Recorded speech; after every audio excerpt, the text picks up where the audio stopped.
ನಿಜಾಮ್ ಫೌಜ್ದಾರ್ ಅವ್ರು ಏನ್ ಗೊತ್ತಾ, ಕೆಲವರೆಲ್ಲ ವಿಶ್ಲೇಷಣೆ ಮಾಡ್ತಾರೆ ಅಂಡ್ ಐ ಪಾರ್ಟ್ಲಿ ಅಗ್ರಿ. ಏನ್ ಹೇಳ್ತಾರೆ ಅಂದ್ರೆ, ಇದು ಬಹಳ ಗಟ್ಟಿಯಾಗಿ ಏರ್ ಧ್ವನಿಯಲ್ಲಿ ಪ್ರತಿಭಟನೆ ಮಾಡ್ತಿರೋರೆಲ್ಲ ಇದು ಬಾರ್ಗೇನಿಂಗ್ ಪವರ್ ನ ತಾವು ಹೆಚ್ಚಿಸ್ಕೋಬೇಕು. ನಾಳೆ ದಿವಸ ನೀವು ಯಾವ್ದೋ ಕಳಪೆ ನಿಗಮಕ್ಕೆ ಕೊಟ್ಟು ಸಮಾಧಾನ ಮಾಡಕ್ ಹೋದ್ರೆ ಅವರು ಒಪ್ಪುವಂತ ಪರಿಸ್ಥಿತಿ ಇರಬಾರ್ದು. ಅಟ್ ದ ಸೇಮ್ ಟೈಮ್ ನೀವು ಅವ್ರಿಗೆ ಕಳಪೆ ಆಫರ್ ಮಾಡೋದನ್ನ ಯೋಚನೆ ಮಾಡಬಾರ್ದು. ಏನಪ್ಪ ಈ ವ್ಯಕ್ತಿ ಭಾರಿ ಪ್ರತಿಭಟನೆ ಮಾಡ್ಬಿಟ್ಟಿದ್ದಾರೆ, ಇವ್ರಿಗೊಂದು ಒಳ್ಳೇದು ಕೊಟ್ಬಿಡಿ ನಿಗಮ ಅನ್ನೋ ತರ. ಅಂದ್ರೆ are they using it as a bargaining tool? Faujdar ಅವರು, ನನಗೆ ಗೊತ್ತಿಲ್ಲ ಅದು ನಿಮ್ಮ ಪ್ರಶ್ನೆ. ನೀವು ಅನಲೈಸ್ ಮಾಡ್ತಾ ಇದ್ದೀರಾ, ನೀವು ಏನಾದರೂ ನಾನು ಹೇಳಿದ್ರೆ I am as a official spokes person ನಾನು ಇಷ್ಟೇ ಹೇಳೋದು, ಇಟ್ಸ್ ಎ ನ್ಯಾಚುರಲ್, ಭಾಳ ಸಹಜ, ನಾರ್ಮಲ್. ಏನಾದ್ರೂ ಕ್ಯಾಬಿನೆಟ್ ಎಕ್ಸ್ಪಾನ್ಷನ್ ಆಗುವಾಗ ಅಸಮಾಧಾನ ಆಗ್ತದೆ. ಆಮೇಲೆ ನಮ್ಮ ಹೈಕಮಾಂಡ್ ಮತ್ತೆ D K. Shivakumar is a highly extremely collaborative leader. ಅವ್ರು ಹೋಗಿ ಸಮಾಧಾನ ಮಾಡೋದು, ಅವ್ರಿಗೇನು ಹೇಳೋದು, ಅವ್ರಿಗೇನು ಜೊತೆ ಅವ್ರಿಗೇನು ಮಾತುಕತೆ ನಡೆಯೋದು ಅವ್ರು ಮಾಡ್ಕೊತಾರೆ.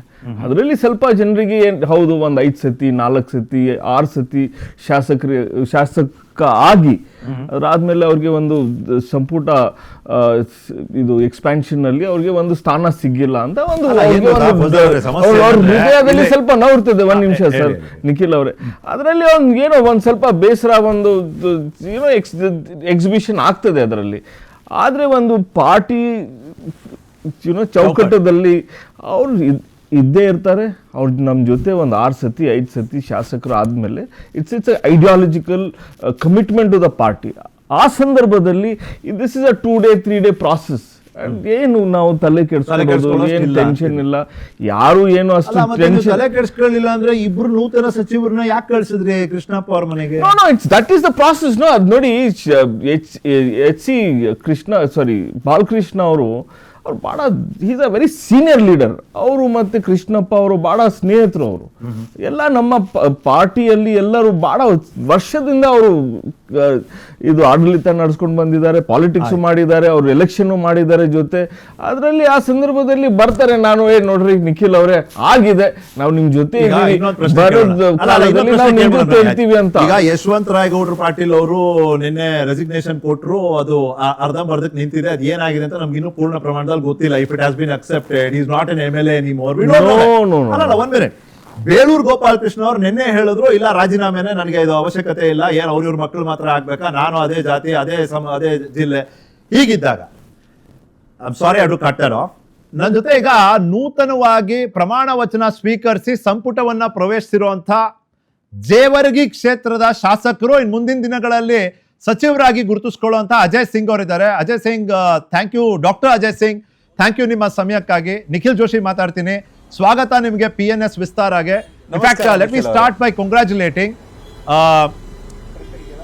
3-4 ಬಾರಿ ಸಚಿವರಾದ್ರೂ ಶಾಸಕರಾದ್ರೂ ಕೂಡ ಕೆಲವೊಮ್ಮೆ ಅವಕಾಶ ವಂಚಿತರಾಗೇ ಉಳಿದಿದ್ರಿ. ಈ ಬಾರಿ ಆ ಒಂದು ಇಮೇಜ್ ನ ನೋಡಿದ್ವಿ. ಡಾಕ್ಟರ್ ಅಜಯ್ ಸಿಂಗ್, ನಿಮ್ಮ ತಾಯಿಯವರು ಅವರ ಆನಂದ ಭಾಷಪ, ನಿಮ್ಮನ್ನ ಅವರು ತಬ್ಕೊಂಡಂತ ರೀತಿ. ಮೊದಲನೇದಾಗಿ let me start by asking, ಮಂತ್ರಿ ಆಗೋದು what does it mean to you? ನಿಮ್ಮ ಕ್ಷೇತ್ರದ ಜನರಿಗೆ ಇದರ ಅರ್ಥ ಏನು? ಈಗ ನಮ್ಮ ಕ್ಷೇತ್ರದ ಜನರಿಗೆ, ನಮ್ಮ ಜೇವರ್ಗಿ ಮತಕ್ಷೇತ್ರದ ಜನರಿಗೆ ನಾನು ಚಿರಋಣಿಯಾಗಿದ್ದೇನೆ. ಪ್ರತಿಯೊಬ್ಬರಿಗೂ ಕೂಡ ನಾನು ಧನ್ಯವಾದಗಳನ್ನು ಹೇಳಲು ಇಷ್ಟಪಡುತ್ತೇನೆ. ಮತ್ತು ವಿಶೇಷವಾಗಿ ನಮ್ಮ ಪಕ್ಷದ ರಾಷ್ಟ್ರ ಮಟ್ಟದಲ್ಲಿ ಇರ್ತಕ್ಕಂಥ ನಾಯಕರಿಗೆ, ವರಿಷ್ಠರಿಗೆ, ನಮ್ಮ ರಾಜ್ಯ ಮಟ್ಟದಲ್ಲಿ ಇರ್ತಕ್ಕಂಥ ನಾಯಕರಿಗೆ ನಾನು ಧನ್ಯವಾದಗಳನ್ನು ಹೇಳಲು ಇಷ್ಟಪಡುತ್ತೇನೆ. ಯಾಕಂದರೆ ಒಂದು ಅವಕಾಶ ಮಾಡಿಕೊಟ್ಟಿದ್ದಾರೆ. ಮತ್ತು ನಮ್ಮ ಕುಟುಂಬದಲ್ಲಿ ನಮ್ಮ ತಾಯಿಯವರು ಕೂಡ, ಯಾಕಂದರೆ ಎಲ್ಲ ನೆನ್ನೆ ಈ ಒಂದು ಪ್ರಮಾಣ ವಚನ ಸಂದರ್ಭದಲ್ಲಿ ನಮ್ಮ ತಾಯಿಯವರು, ನಮ್ಮ ಫ್ಯಾಮಿಲಿ ಮೆಂಬರ್ಸು ಸುಮಾರು 25 ಜನ ಎಲ್ಲರೂ ಕೂಡ ಬಂದಿದ್ದರು.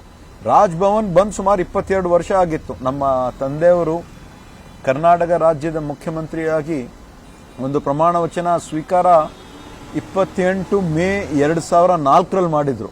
ಸುಮಾರು 22 ವರ್ಷ ನಂತರ 2026ರಲ್ಲಿ ನಮಗೆ ಒಂದು ಅವಕಾಶ ಸಿಗ್ತಾ ಇದೆ ನಮ್ಮ ಕುಟುಂಬದವರು. ಅಂದರೆ ನಮ್ಮ ತಾಯಿಯವರು ಕೂಡ ಬಹಳಷ್ಟು ಒಂದು ಭಾವನಾತ್ಮಕವಾಗಿ ಅವಾಗ ಆ ಒಂದು ಏನು ರೀಲ್ ತಾವೇನು ಇದು ಮಾಡಿದ್ದೀರಿ ಅದನ್ನು ನೋಡಿದ್ದೀನಿ.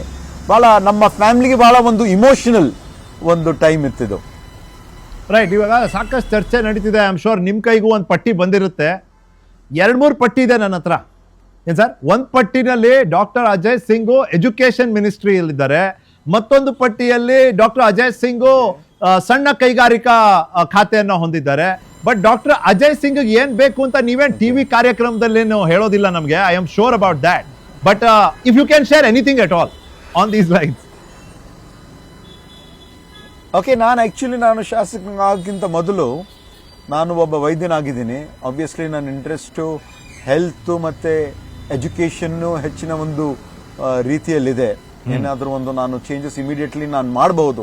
ಆದರೆ ಏನಿದ್ರೂ ಕೂಡ ನಮ್ಮ ಕರ್ನಾಟಕ ರಾಜ್ಯದ ಜನತೆಗೆ ಅನುಕೂಲ ಆಗ್ತಕ್ಕಂಥ ನಾನು ಹಿಂದೆ ಕಳೆದ 3 ವರ್ಷದಲ್ಲಿ ಕಲ್ಯಾಣ ಕರ್ನಾಟಕ ಅಭಿವೃದ್ಧಿ ಮಂಡಳಿ ಅಧ್ಯಕ್ಷನಾಗಿ ಕೆಲಸ ಮಾಡಿದ್ದೀನಿ.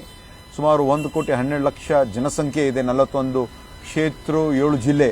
ಆದರೆ ಈಗ ಸುಮಾರು ಒಂದು ಕರ್ನಾಟಕ ರಾಜ್ಯದ 6.5-7 ಕೋಟಿ ಜನರ ಒಂದು ಸೇವೆ ಮಾಡ್ತಕ್ಕಂಥ ಒಂದು ಅವಕಾಶ ಸಿಕ್ಕಿದೆ. ಸೊ ಅದಕ್ಕೆ ತಕ್ಕಂತೆ ಒಂದು ಜವಾಬ್ದಾರಿ ಕೊಟ್ಟರೆ ಅನುಕೂಲ ಅಂತ ನಾನು ಅನ್ಕೊಂಡಿದ್ದೀನಿ. Doctor Ajay Singh, I mean sorry to break the news, health is already taken, UT Khader ಅವರು ಇದ್ದಾರೆ already, medical education already taken, Sharan Prakash Patil ಅವರು ಇದ್ದಾರೆ already, but education is still open. ಹಾಗಾಗಿ I wish you the best for your education ambition. ಅಲ್ಲ, ನನಗೆ ಗೊತ್ತಿದೆ. Okay, no problem. No, I just made a point there. ಮತ್ತೆ medical, sorry please go ahead. Yeah, true.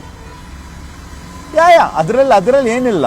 ಯಾಕಂದ್ರೆ ನಮ್ ತಿಳಿದಿರುವಂತ ಬೇರೆ ಬೇರೆ ಸಚಿವರು ಬೇರೆ ಬೇರೆ ಖಾತೆಯನ್ನು ಕೇಳ್ತಾ ಇದ್ದಾರಂತ ನನ್ನ ಕಿವಿಗೆ ಬಿದ್ದಿತ್ತು. ಬಟ್ ಆಲ್ರೆಡಿ ಇವಾಗ ನಮ್ಮ ಹೆಲ್ತ್ ಮಿನಿಸ್ಟರ್ UT ಖಾದರ್ ಅವರು ಆಲ್ರೆಡಿ ಇದ್ದಾರೆ. ಬಹಳ ಒಳ್ಳೆ ಕೆಲಸ ಅವರು ಮಾಡ್ತಾ ಇದ್ದಾರೆ. ಹಿಂದೆ ದಿನೇಶ್ ಗುಂಡೂರಾವ್ ಅವರು ಕೂಡ ಬಹಳ ಒಳ್ಳೆ ಕೆಲಸ ಮಾಡಿದ್ದಾರೆ.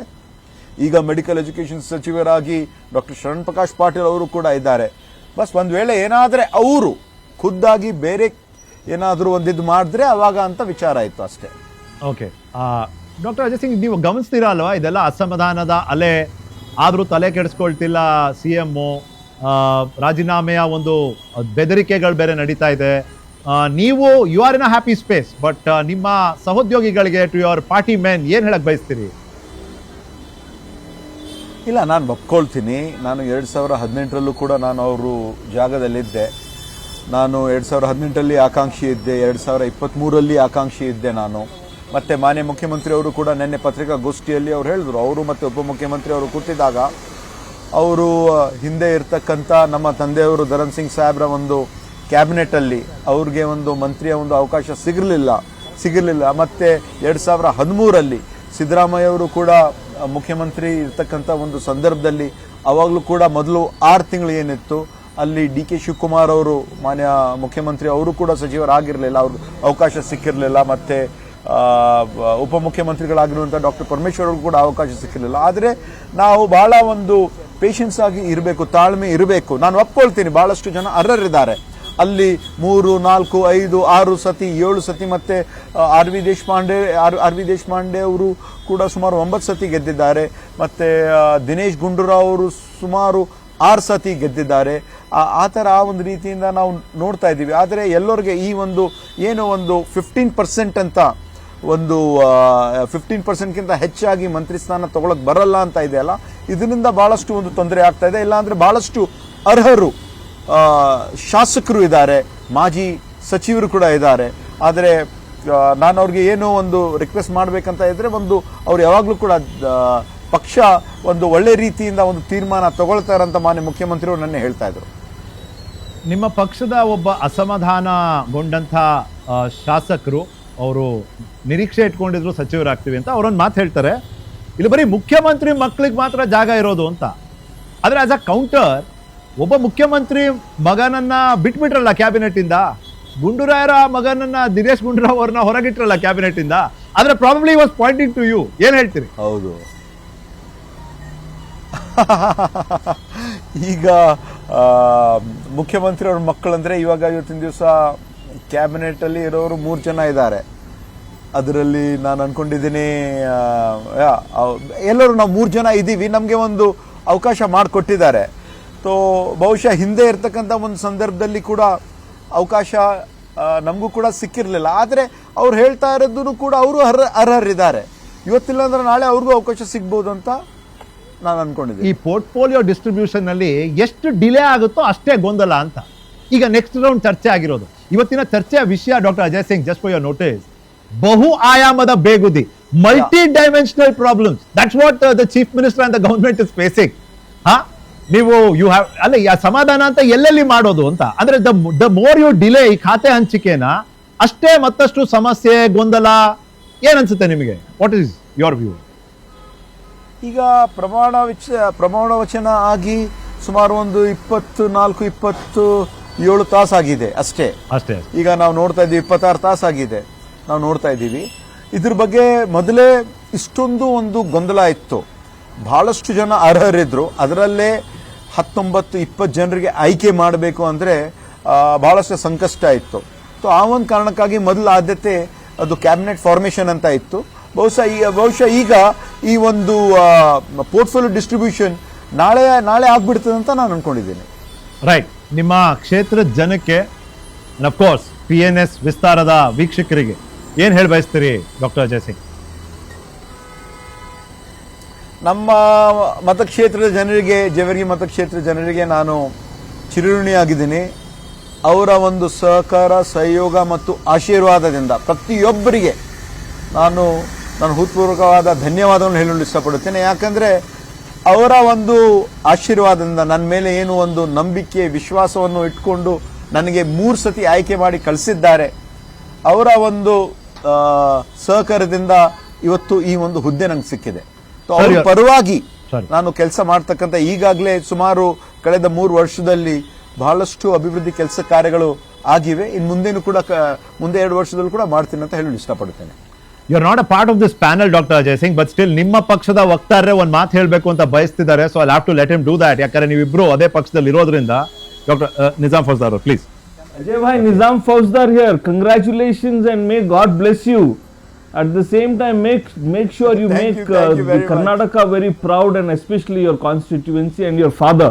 Your father really loved me, and you have Yeah, to make you have to make his name much higher, and it should be at the highest level possible.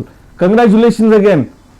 Nizam sir, thank you, thank you, Dr. Ajay Singh. Thank you for your time. I'll do my best and we'll meet very soon. Okay. ಮತ್ತೊಮ್ಮೆ congratulations to you and wish you all the best. May you ಕರ್ನಾಟಕದ ಜನರಿಗೆ ನಿಮ್ಮ ಸೇವೆಯ ಅನುಭವ ಎಂದೆಂದಿಗೂ ನೆನಪಲ್ಲಿ ಉಳಿಲಿ ಅಂತ ನಾನು ಭಾವಿಸ್ತೀನಿ. Thank you for your time.